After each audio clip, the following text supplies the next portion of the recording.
the 15% that so-called partially respond. So again, even around that 8% success rate. A lot of studies around warm bloods and sport horses seem to get slightly higher success rates compared to racing thoroughbreds, which I guess we'd all expect from the loads that are going on. I guess one of the clinical benefits is this long-lasting effect, obviously with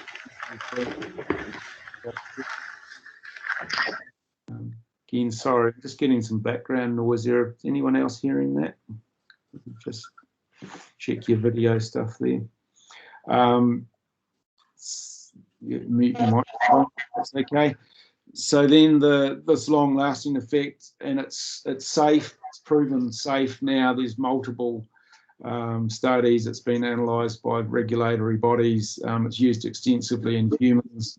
Similar, probably over 500,000 doses in humans now, mostly for tissue augmentation, but fully biocompatible and neuro-innocuous. And I would assume that somebody may sort of question this evening around this neuro-innocuity. Happy to talk about that in detail, but rest assured that this product is neuro-innocuous. So this is just a schematic representation of the integration process. So the slide on the left there showing once it's injected into the joint intraarticularly, it's this ability for it to exchange water molecules with the joint cap, synovial membrane, adheres to that synovial membrane, and then starts that integration process.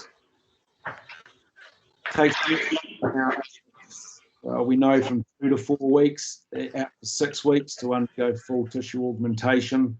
And so it's this acting as a scaffold, allowing cell migration, tissue integration, and you end up with this thickened synovial membrane or augmented capsule. And what that does is provide greater elasticity and load transfer. These were some scanning electron microscope images that were taken. The one on the left is just the raw gel showing that tissue scaffold structure and the porosity and pore size there. The one in the middle, 42 days post-injection, showing that muscle and collagen integration with the gel. So it's fully biocompatible. The slide on the right there, really interesting. This to me was what we showed was the hypercellularity of the synovial membrane post-treatment. So it's essentially a new and improved synovial membrane.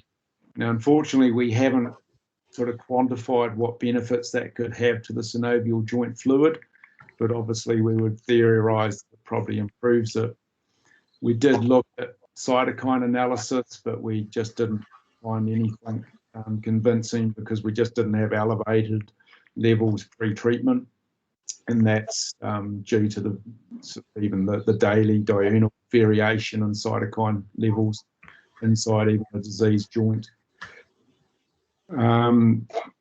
So I think, certainly an area that we can have more studies in is to look at that quality of synovial fluid post-treatment. I think clinically what we see is the fusion reduces and the fluid becomes more viscous, and so just a healthier joint. So where do we use it? We use it to manage joint lameness. It's this very precise therapeutic action on the synovium, which is giving you clinical benefit, improved joint function, and we certainly think it's modifying the disease process. And I think that's what's really exciting, that as a new style of treatment, we've been able to disrupt that cycle of hypersensitivity and sort of degenerative nature of arthritis that we know ends up in sort of end-stage disease and lame horses that we just can't manage and do anything with anymore. This was a graph out of Time Bar's work and published in 2016 in the goat studies. I think it's this increased actual elasticity even in osteoarthritic affected joints. So the top graph here, the gold or yellow line there, Australian gold, I guess we'll call it.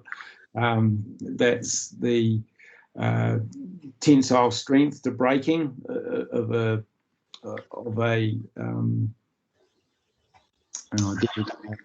it's an older slideshow. So have a look at this one here. This is a normal joint with the gold line there showing the elasticity. The orange line underneath is a diseased joint, so one that suffered from arthritis. So obviously that's more rigid, less flexible, less elastic, and that's obviously a clinical sign we associate with early stage disease when the joints are stiffer. And the graph on the there is showing a Arthramid treated joint, so in the purple line there. So, and that was actually an arthritic joint that was treated with Arthramid, and so that's even more elastic than your normal joint. But certainly this increase in elasticity that seems to restore joint function.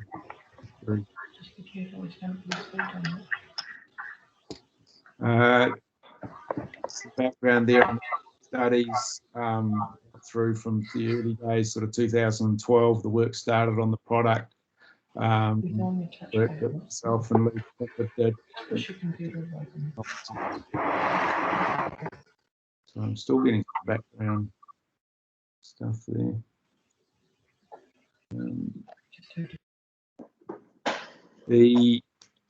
But yeah, we can obviously provide all those references as required.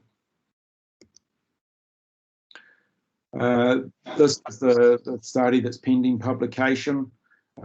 So double-blinded positive control study. We put it up in 3 groups: the polyacrylamide Arthramid treated groups in the purple, triamcinolone treated groups in the aqua blue there, and the hyaluronic acid treated group in the grey. So the successful treated groups, this was at 6 weeks, showing greater efficacy of the Arthramid treated groups compared to the triamcinolone and hyaluronic acid. We studied the horse 2, 4, and 6 weeks. There was no difference between the groups at 2 weeks. There was a mild difference coming at 4 weeks, but a strong significance at 6 weeks.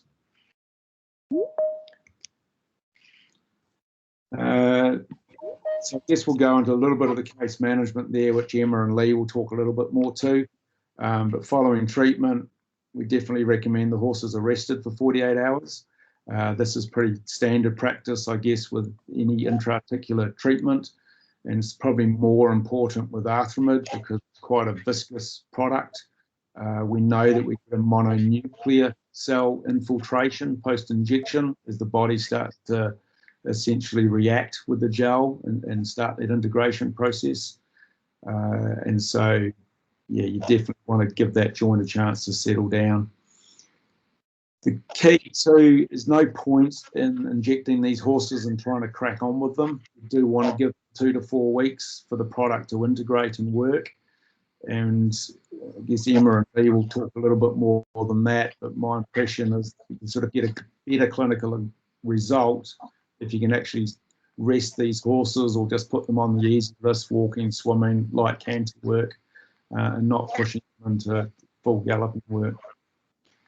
The horses will show a gradual reduction in lameness and a concurrent reduction in reaction to passive flexion. We also see a tightening of the joints from anywhere from sort of 5 or 6 days, which I think is interesting, and maybe that's just the product coating the synovial sites and taking away that cytokine reaction. And then out to sort of 4 to 6 weeks where you expect no further improvement. So re-examining these horses at that time is pretty important to either reassess your diagnosis or even consider administering a top-up dose, a second dose, and those that may have only partially responded, because it just makes sense if there's sort of a mechanical mode of action, you're going to get a dose-dependent response. These are sort of the dose rates that we've pretty much settled on. Again, no titration studies have been done on the product. It's not a pharmacologically active product. So really these are based on clinical results.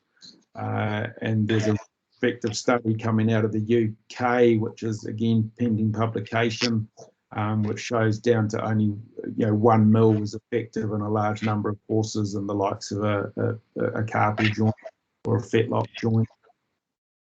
And I'll let the others talk to a little bit more to that as to what dose rates they find most effective and what they're using in clinical practice, because obviously there's an economic effect around that too. This is not a cheap product. So you do need to be aware of how to sell it to the clients.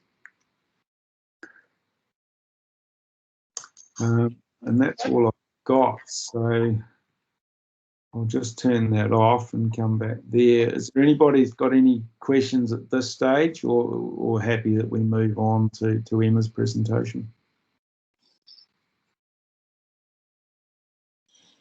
Just put your video on if you'd like to mention anything at this stage. Okay.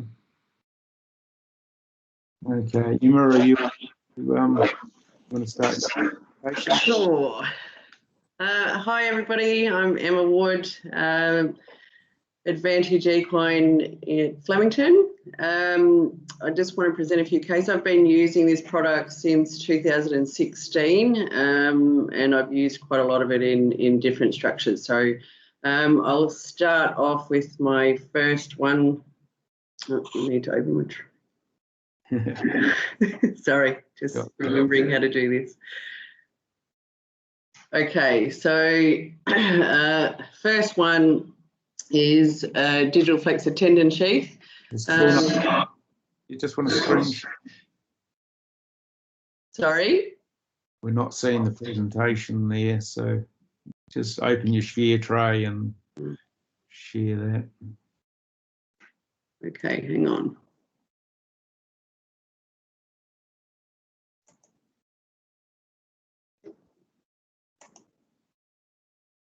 Okay, you're seeing it now? Yep, that's perfect. Thank you. Okie dokie. So, yeah, as I said, digital flexor tendon sheath. So this guy, 8-year-old, staying thoroughbred. He was sort of at the end of his last preparation, and he had mild to moderate effusion, no lameness and mild pain on flexion of that limb, but we were going into his final race of the campaign. So he raced well, and then went out for a short let up, and then went to a water walker and back into training. On resumption of galloping, this actually it became moderate to severely effused just after doing a little bit of evens.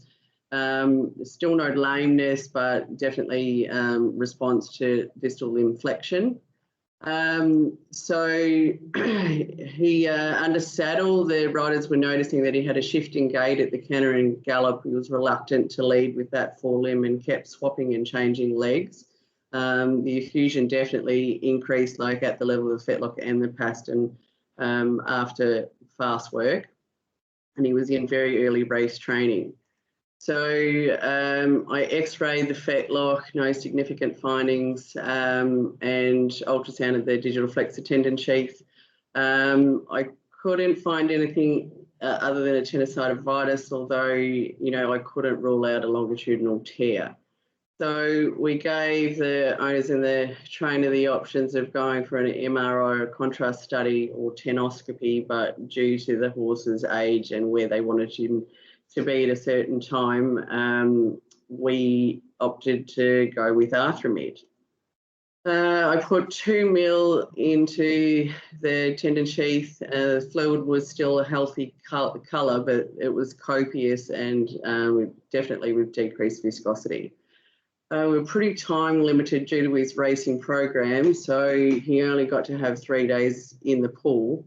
But in those 3 days, it had come down, but I just put that down to rest at that stage, and then he returned to full work.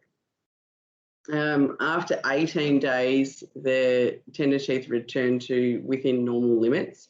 Now, this was after a jump out, and I thought if it was going to do anything within that short time, it would certainly start to get angry again after a jump out. But no, it maintained normal, certainly a reduced effusion, and you know, it had become much softer to palpate. So at this stage, we're 9 weeks into full race training. He's had three trials and a race, and no flare-up whatsoever. His actions improved, and the rider said that he's feeling better than ever. So yeah, that's the first one that I've done of that. So really interesting to see how that proceeds further on into his campaign.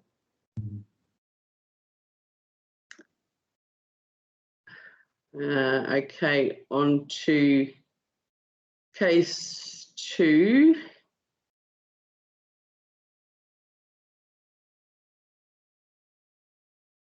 Can you guys see that?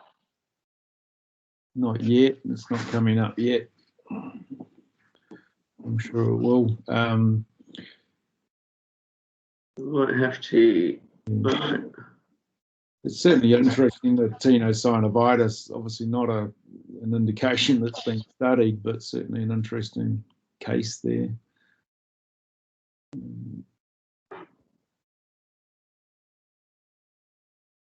There we go. We've got it now. Okay. Okay, so my second case, hind limb TMT with a proximal suspensory. So this guy presented 3 out of 5 lame as in his spring 2-year-old preparation. I blocked it to the origin of the suspensory. He became even at the trot. He didn't go lame on the other limb.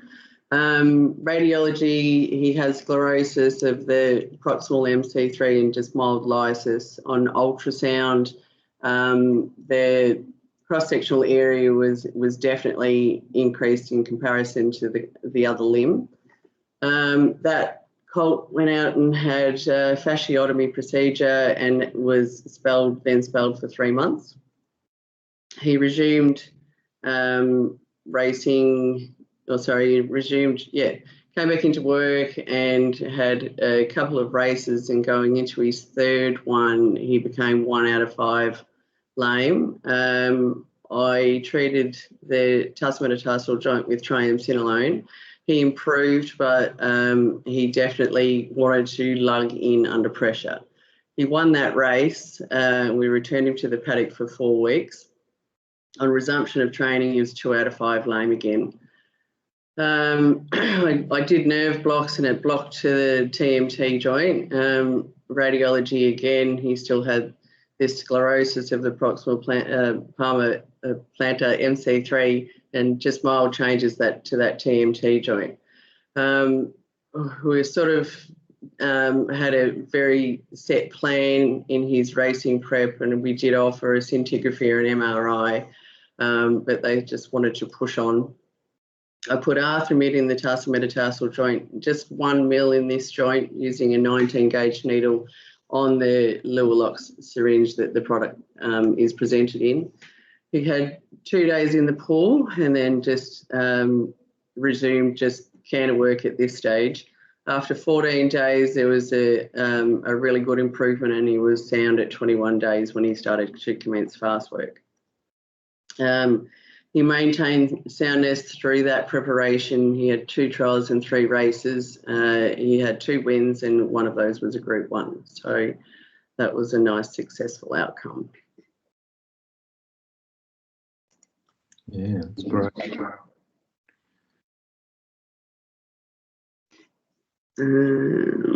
Better than maybe the most that's going to happen. But. Okay, can we see case 3?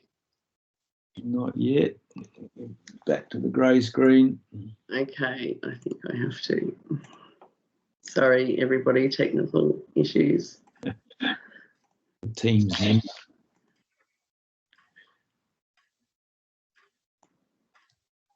Okay. Okay, we've got it there. Okay, so case 3 is just something that everybody is going to commonly find in racing thoroughbreds, third carpal sclerosis. I've treated plenty of these cases. I find that they crop up between 2 and 5 depending on whether they're racing at 2 or racing at 3. Definitely the majority that I find are sort of in their early 3-year-old preparations. They present with an intermittent grade 1 to 2 forelimb lameness.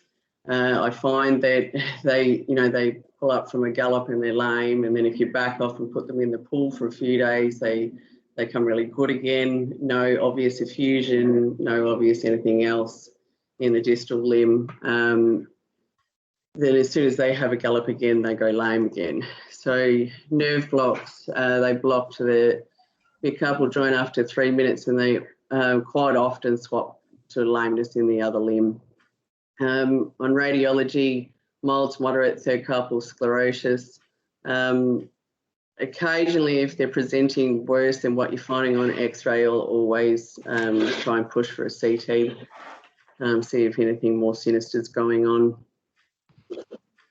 I like to spell these horses for a minimum of 8 weeks. It's really hard when you're trying to convince your owners and your trainers to do this, but with an ongoing lameness, I just find it futile injecting the horse at this stage. I think they really need to have rest, and you treat when you're coming back in. So if they're not getting the 8 weeks of rest, I try and push for, say, something like a water walker or beach or dressage, where it's just low concussion, and just try and get some sort of baseline fitness in these horses before they're training they come back into concussive work. As soon as they come back into the stable, I arthramid them straight away, definitely before you start galloping, ideally, like 1 to 2 weeks prior to galloping or to a trial. I put 2 mils in the mid-carpal joint bilaterally. If you're on your own and you haven't got a spare set of sterile hands, I'll quite often combine 2 syringes into a 3 mil syringe. So what are you having to put 1 dose in? If you're doing that, I always use an 18 gauge needle so that it reduces the struggle to get this viscous product into the joint. I always treat on a Saturday so that they can have Sunday, Monday as easy days, and then sort of ease back into their preparations for the rest of the week. As I said, you want to do these while they're still just in light trot and canter work. So anecdotally, I've had fantastic results, especially when it's a mild to moderate onset, and there's you haven't got to the stage of bone loss and early fracture signs or anything like that. I certainly don't treat these horses with anything else. The 1 dose of arthramid early in the preparation sees them through a prep. No lameness throughout. And as I said, if you do it early, it yields the best results. Well, that was the end. I also find just with those, if you're treating them, these horses might have 6, 8, 10 starts during a preparation. And then if you can do them again on resumption of the next preparation, they just maintain their soundness just and keep racing soundly with no issues in that joint. Okay. Finally, I have subchondral bone disease in both front and hind fetlocks. Obviously, again, this is really common in racing thoroughbreds due to the nature of just our surfaces and the continuation of work.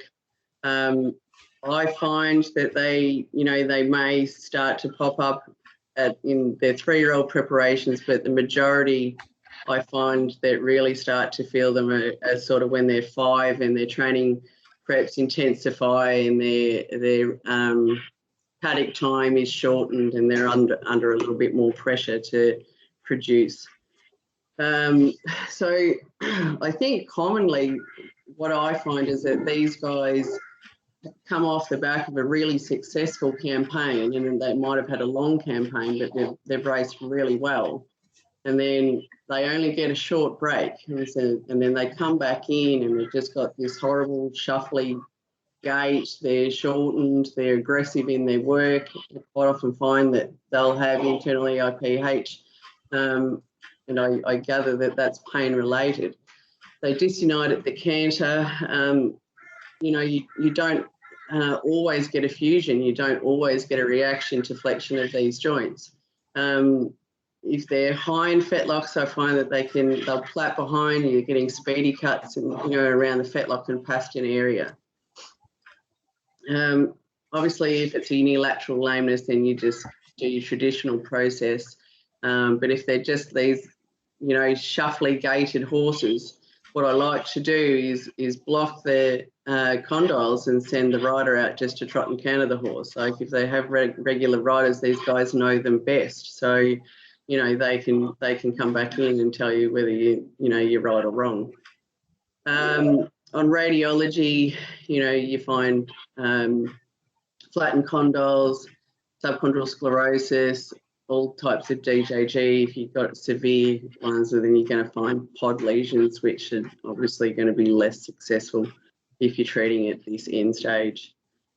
On scintigraphy, I've had a few scintigraphies done, and you'll get great big hot spots pop up on all 4 condyles. Best case scenario, you'd send these guys from an MRI, CT, or a 3D scan, but that's not always permitting. So again, I like them to go out for a spell. 3 to 4 months is the best possible outcome, but you really don't often get this due to the pressure put on the horse and the trainer, racing around Australia's racing calendar. It's just really difficult to get that amount of time out in the paddock. And again, as with the knees, I like them to do that low intensity pre-training, so water walker, beach stuff, and then Arthramid them as soon as they come back into the stable. So I go 2 mil into the lateral pouch, and I do it with the limb non-weight bearing in front and hind fetlocks.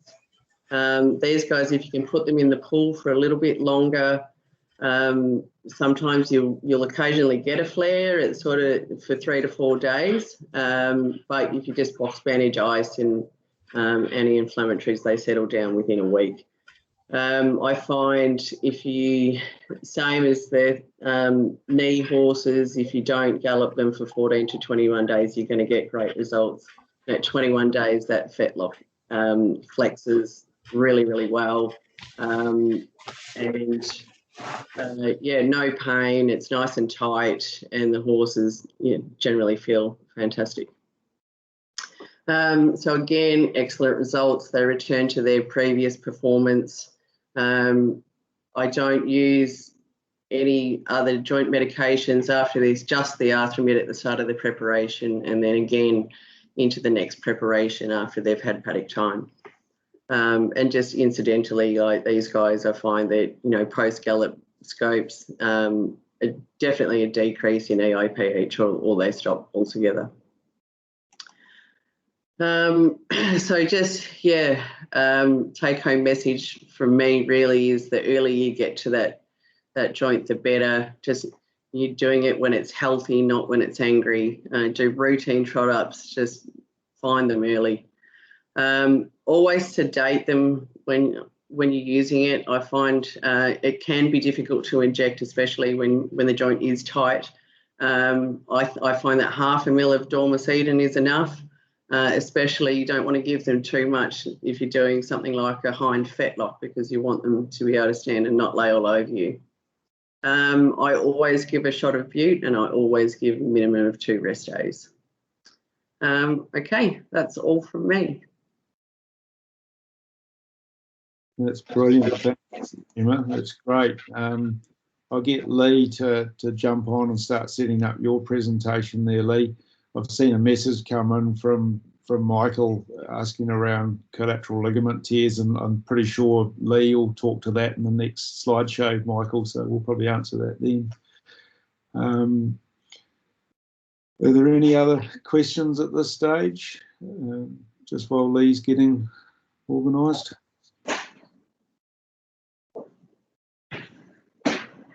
Okay. So, there, Leigh, you over? Yep. Okay, great.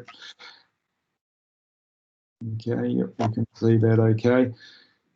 So, Leigh, if you just wanted to introduce yourself quickly, and yeah, thank you, Emmy. You make some really good points there, which we'll come back to, I think, I'm sure, with the conversation afterwards.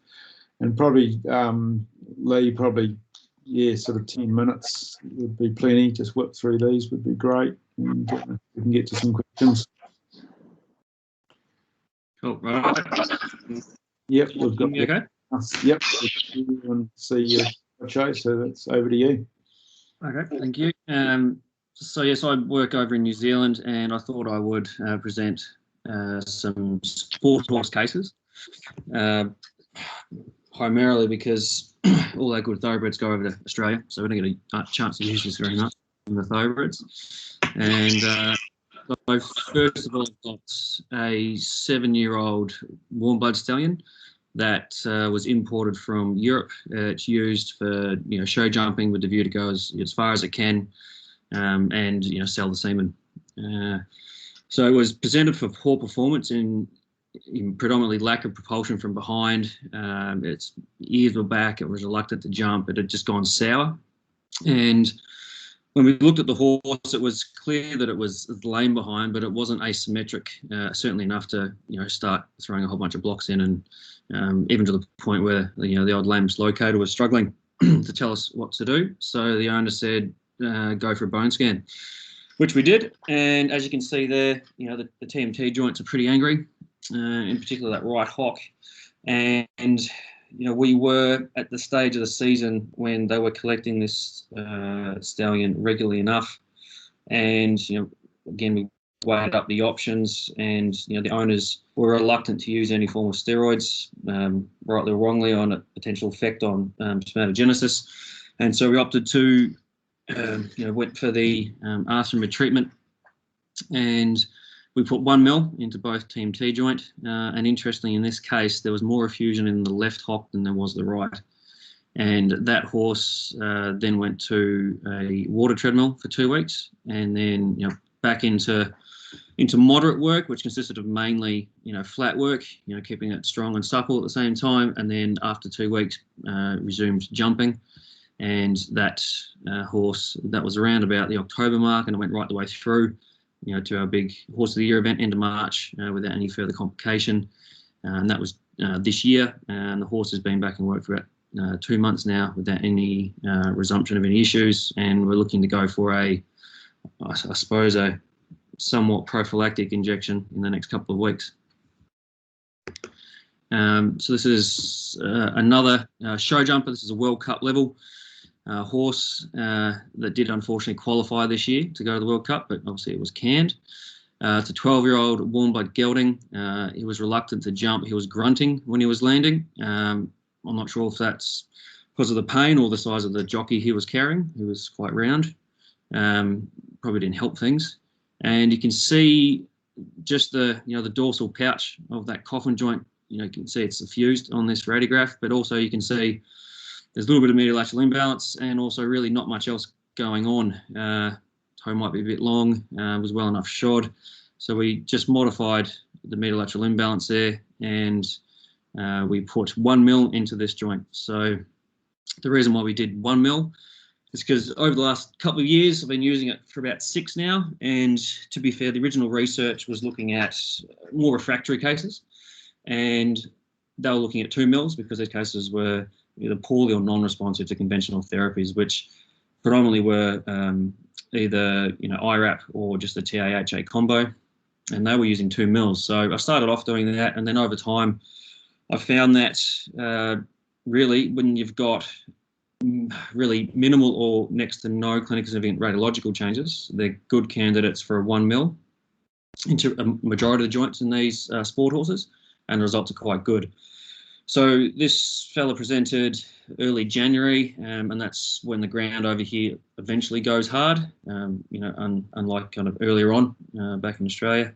And yeah, he just got to the point where he just didn't want to go anymore. So worked it up, blocked out to the coffin joint, put the Arthramid in, and I'm very comfortable in doing that on the same day as we do the blocks.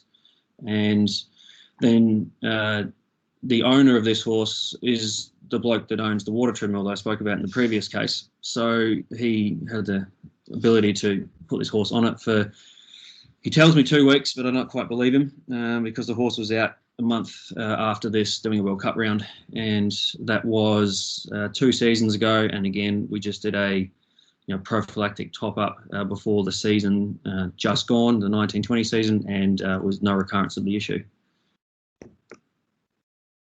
So this pretty nasty looking joint here is a 16-year-old warm blood mare that was used for Grand Prix dressage, and had a prolonged history of joint injections that involved IRAP, cortisone. It did have a dose of mesenchymal stem cells injected into it as well, and we just weren't getting anywhere, and all they wanted was one more season.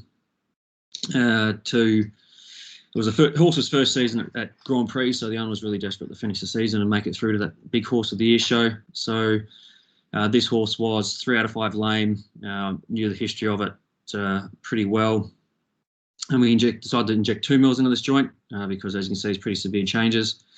And we use a lot of meloxicam as well. And so this horse did have a 5-day course, and we used it pre-competition, post-competition for 3 days, in conjunction with hyaluronic acid IV injections as well, pre-competition. So it had quite a plethora of products. It was on Pentazan and also Epitalis. So you could argue, but there was on all of that before we had to do this. And then the only thing that changed was injecting the Arthramid into the joint.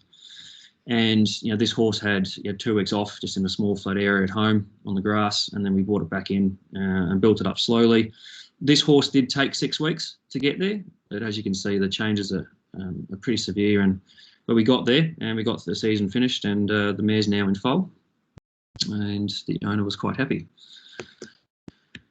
And so this is a 5-year-old warm blood gelding that was used for low-level dressage. It's about level 2 or 3 from memory, and it presented with 1 out of 5 left fore lameness that was on and off for about 3 months. And as a lot of people do, they feel that is it training, is it the surface, is the shoeing not right? So they went through a few things, and then eventually we got to see it, and it clearly flexed to the knee straight away. You could see it was moderately fused. It's not a very common joint to present in this signalement of horse, but nonetheless it blocked out. You can see there the dorsodistal tip of the radicarpal bone there, and it is pointed, it's sclerotic. And it blocked out. And we also did other diagnostic blocks to confirm that was the actual cause of lameness, not any adjacent structures nearby. We injected 2 mils into this joint, and the horse was rested for 2 weeks, and then brought back in and went going. And that was 3 years ago, and the horse is now doing level 6, so your pre-St George, and it hasn't had that joint re-injected since then. And interestingly, the horse is now no longer in our area, and the horse was, I think, sold about 2 to 3 weeks ago. And we presented these X-rays that were taken a long time ago, and nothing had changed since then, and there was no further injections needed. So that was quite a good win for everyone involved. And this view here is again another coffin joint, and you can see there's a bit of roughening on the dorsal aspect of P2 there. And this horse was a World Cup show jump again, 11-year-old warm blood gelding. It had a history of multiple coffin joint injections of of cortisone that unfortunately didn't respond. Okay. And so in the end, we put 2 mils into this joint because, as you can see, there's a few radiographic changes present. And within about 4 weeks, this horse was up and running again. This horse also went to the water treadmill and came back good. And that was approximately 4 years ago, this case. And we did a yearly top-up of only 1 mil because we're lucky that it hasn't recurred. We've got case 6 here, and we're fortunate enough in New Zealand to at least have one advanced imaging modality of CT. down at Massey University. And Right, if you want to deal with it, oh yeah. okay, I'll be back. Yeah. That's screen. The and he's going to lock the screen on us too there. Okay. Okay, so while that's going on, has anybody got any questions? I mean, just turn on your video and jump in. And, oh, yeah, very quick. Okay. Right, back to you, Leigh. You just finish off this case and then we'll go to some questions. Yeah, sorry about that. Wife had a seizure 3 weeks ago, so she can't carry him. So, where are we? Yeah, so we had a, on my presentation, so I'll just go off the cuff, but this horse was a recent one. It was a, from memory, 4-star eventer. It was just off. It had been seen by several other vets. It would block out to the feet, but then we'd have a poor response to intra-articular triamcinolone, 10 milligrams. And then in the end, the owner said, look, let's just know what we're sitting on. So we were lucky enough to get a CT done, and the contrast imaging was able to show us some pretty significant synovitis that they deemed to be, fibrotic and chronic in nature. So we injected 2 mils into this joint and went through a standard rehab, went to the water treadmill facility that I've spoken about quite a lot in this presentation. 2 weeks there, and then back into dressage work for 2 weeks, and then the horses come back, and then COVID hit, so we couldn't compete. So it's first outings in about 2 weeks' time. So we'll see how it goes, but it certainly hasn't represented for any poor performance issues. And that's all the cases I had. Okay, well, that's great. Appreciate that. Michael had a specific question before. Leigh would probably direct at you, that any experience with collateral ligament tears around that coffin joint with associated synovitis in the coffin joint? Oh yeah, well, it's always the one of the conundrums, isn't it, when you get presented with the foot lameness? What is it? Especially when the synovitis is a primary or secondary. Yeah, I mean, I'm thinking, I'm assuming he's asking, can you put it in there if it's a tear or something? But it intrigues me, but to date, I'm not convinced. I think the only other structures you should be putting this into is a synovial cavity, such as a tendon sheath, like Emma spoke about, and I've certainly done that as well. I've done it 3 weeks ago, but I just didn't have enough time. It's certainly responding, but not enough to present about tonight. Yeah, so probably be looking at blocking that joint, and if it responded to intra-articular analgesia, you might be tempted to do that, but you're probably managing the foot balance and the collateral ligament damage at the same time. Yeah. I suppose there's another comment there in regards to that. I mean, I think, if there's synovitis as a result of OA, it's worth doing, but then, you've got to make sure you're going to get the primary problem sorted first. There's no point putting it in and spending all that time and money, and if your collateral ligament's going to be a significant stick in the mud. Yeah, Jesse's just put a similar post up there, not sort of specific to any joint, but around secondary collateral ligament damage. I think the only evidence we've got around that is probably stifles with meniscal tears, where Mark Kuhner in Germany seems to be getting pretty good results, doesn't he? Just with 1 mil in that medial femorotibial joint space. And whether there's some sort of soft tissue scaffold benefits. Again, anecdotally, we've had sort of response in Paston cysts and stuff, but I'm loath to say too much about that because I think we just don't know, do we? But, no, I suppose we'll have to wait when they, now that the product's registered in Europe for human usage. I'm sure they'll be trying things out as well, so we've got to get some data from them. Yeah. Is there anyone else that would like to come on and ask any specific questions? And seeing, just turn your video on. And jump in. I was just interested, Emma, you taught the scintigraphy and stuff. Do you have a good uptake with scintigraphy, getting clients to join you, to get it done? You're just on mute at the moment too, by the way. Look, sometimes it's difficult. You do have to sort of really push for it, and depending on, you know, the level and the ability of the horse and what it's already shown or what we think it's going to show.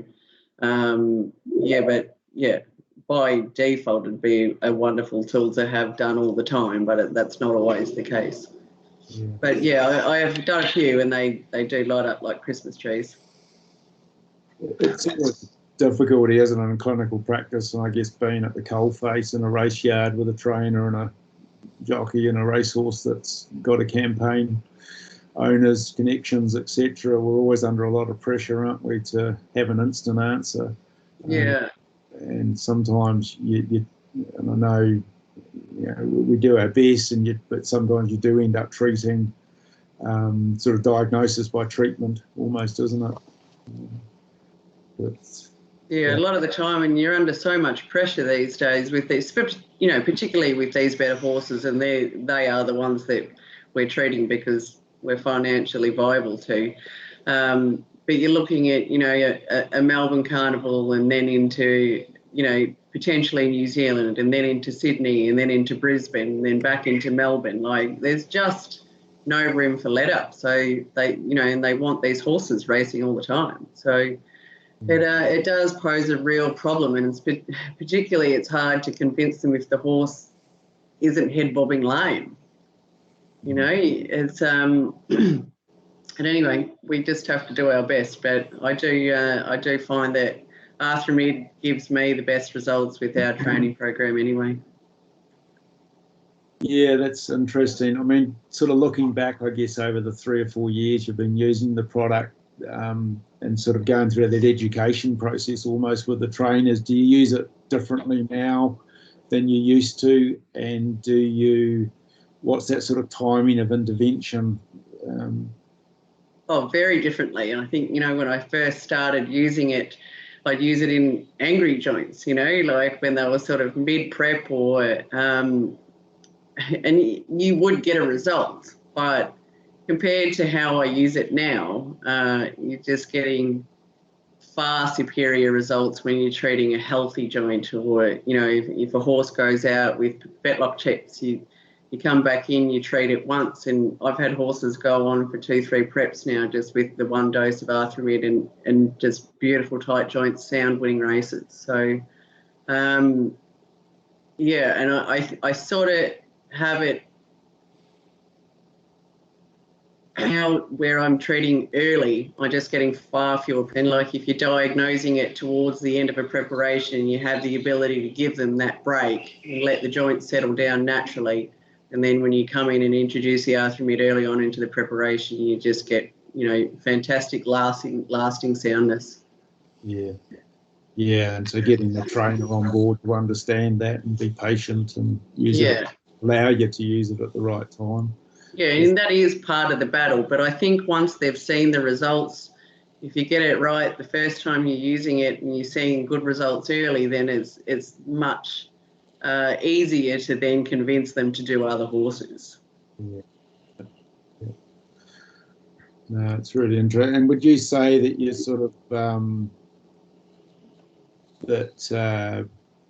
you know, dare I say it, sort of reducing your use of cortisone as a result? I could almost say that I just don't use cortisone anymore. Yeah, so that's got to be hugely beneficial to the welfare of the animal, doesn't it? And absolutely. Working with the racing authorities, it's exciting.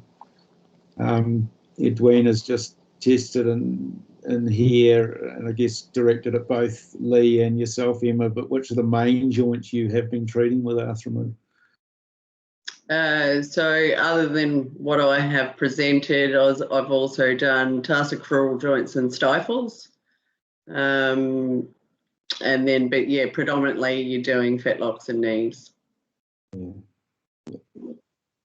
I think it comes down to what case load you've got as well. Yeah, absolutely. As you can see, we get a lot of coffin joints in the show jumpers, and you get more, fetlocks, TMTs with the dressage horses, and in the thoroughbreds are knees and a few fetlocks. Yeah, and TMTs works really well in TMTs. Yeah. I suppose one thing that you said, Emma, about putting into a less angry joint, certainly from speaking to human tissue engineers, obviously a joint that's inflamed is in a catabolic state, and they certainly feel that when you inject the Arthramid, you will get a better response quicker, that will last longer if you're injecting it into an anabolic state, joint that's in an anabolic state. And if faced in a situation where a horse is lame and it's competing in a short period, but obviously still outside the withhold for, say, the likes of triamcinolone, then you can use it, get that horse through, and then wait. Technically 2 weeks is long enough for the immunosuppressive effects of triamcinolone to wear off, or a 10 milligram dose anyway, within a synovial structure. And then at the 2 week mark post triamcinolone, you can inject the Arthramid then. And I do that a lot because, as you said, not a lot of these trainers or riders will look at these joints every day and identify one that is angry but not causing lameness. So you kind of get caught at the end or at the bottom of the cliff. So it's a good way to get you out of trouble. And so by the time I think the clinical efficacy of the triamcinolone is worn off, your Arthramid's kicking in. And that raises another question. I've played with, and I'm sure people here know of or have tried injecting both triamcinolone and Arthramid at the same time.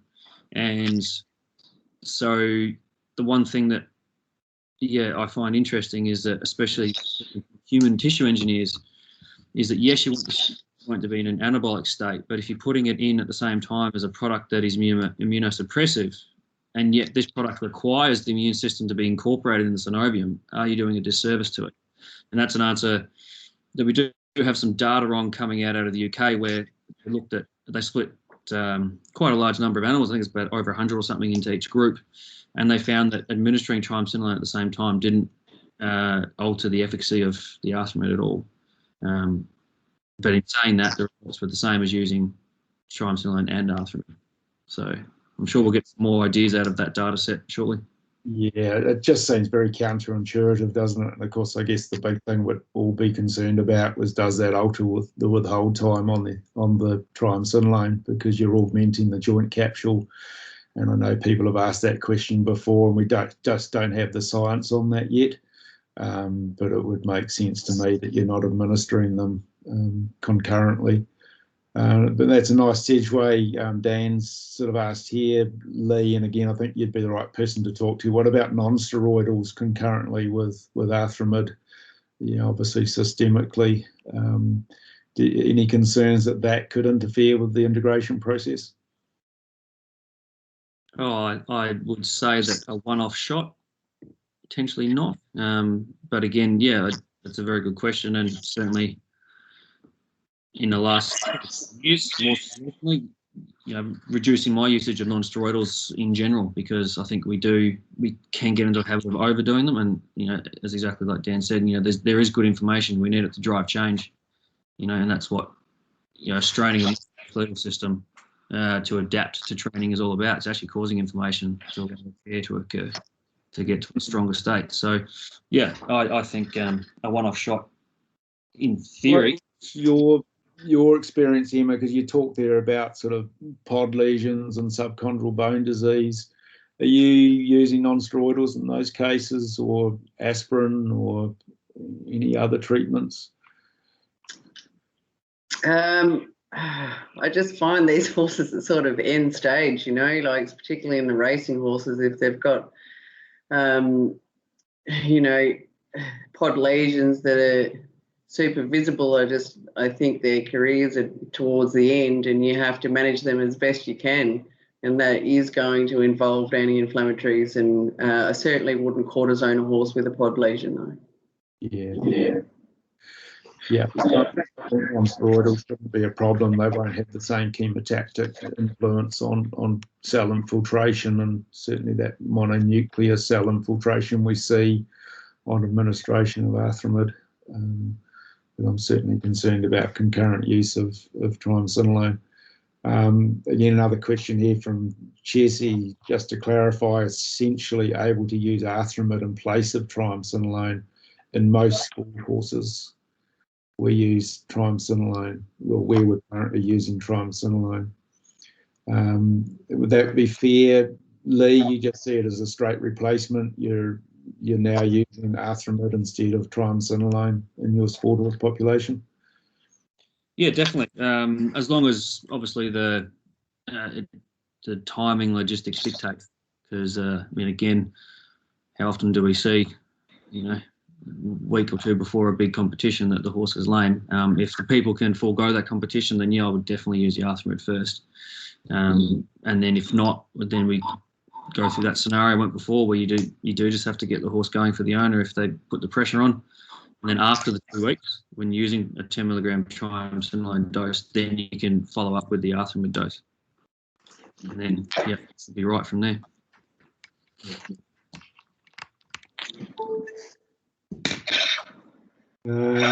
One there for you. Where do you put the Arthramid when you're injecting HL origins? Is that suspensory? Yep. Origin? No, I haven't injected Arthramid into an origin. I inject the tarsometatarsal joint. Yeah, so that was that case you showed, and that's a classic presentation, isn't it? You've got a high suspensory, you block it, you scan it, you do all the work out, you go, it's a high suspensory, but there's that secondary TMT pain, which often I think we overlook. Because this guy, when I blocked him that third time around, when he went lame coming into that third preparation, he didn't block to the origin, he blocked to the tarsometatarsal joint. So that's why I put Arthramid in the tarsometatarsal, and then from then on he just went leaps and bounds. Yeah. Okay. You also just joined. I'm afraid we might have got our time zones wrong. We're just about to finish up. But please feel free to contact us through the website, www.arthramid.com.au or .co.nz. And always happy to talk about cases as far as, we've got clinicians out there that have been using it for some time. I'm not in clinical practice now myself, but obviously sort of did it for 20 odd years, so still got a pretty good idea how it works, and obviously know a lot of detail about Arthramid, and coordinating with sort of a team of veterinarians globally, the likes of Mark Kuhner in Germany, Florent David, who now works in Qatar, Greg McCarroll and his team up in the UK with Andy Bay at Rossdale's, who's used it quite extensively now. He's just presented a small case series on navicular bones. I think the bottom line to me, it's an exciting product. It's got its place in the treatment cascade, and I think it's great. Really appreciate you, Emma and Leigh, sharing your clinical impressions of it, because I think we've learned a heck of a lot, all of us, over the last 5-6 years. And I'm sure we'll continue to learn something. So appreciate everyone joining us tonight. And if there's no further questions, we'll sort of sign off and let you get back to your families, because especially you, Leigh, you've got some babysitting to do. Yep, that's for sure. Okay, thanks for having me, guys. Okay.